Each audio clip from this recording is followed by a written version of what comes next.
নমস্কার বন্ধুরা, গার্ডেনিং 101 চ্যানেলে সবাইকে স্বাগত।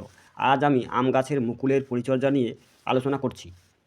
1 বছর পরে আম গাছে মুকুল দেখা দিলে সকলের মন খুশিতে ভরে যায়, কিন্তু অনেক ক্ষেত্রে দেখা যায় অকালে সমস্ত গুটি ঝরে যায়।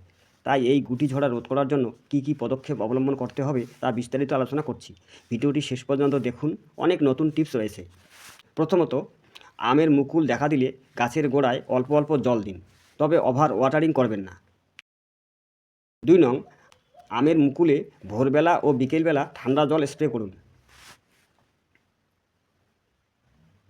3 নং, ফুল ফোটার আগেই নিম অয়েল 1 ml পার লিটার জলে ও সাব ফাঙ্গিসাইড 1 গ্রাম পার লিটার জলে গুলে স্প্রে করুন। 4 নং, ফুল ফুটে গেলে কোনো রকম মেডিসিন স্প্রে করবেন না। এই পয়েন্টটি খুব গুরুত্বপূর্ণ। 5 নং, একটি মুকুলে অসংখ্য গুটি থাকলে দুর্বল গুটিগুলি আগেই হাত দিয়ে ঝরিয়ে দিন, তাহলে সবল গুটিগুলি তাড়াতাড়ি বড় হবে।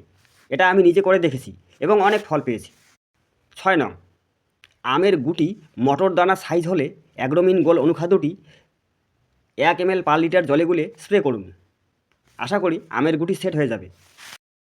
7 নং, আমের গুটি সেট হলে গাছের গোড়ায় সর্ষের খোল পাতলা করে 7 দিন অন্তর ব্যবহার করুন। এই পদক্ষেপগুলি অবলম্বন করলে আমের গুটি ঝরা রোধ হবে এবং সিজনে অনেক ফল পাবেন।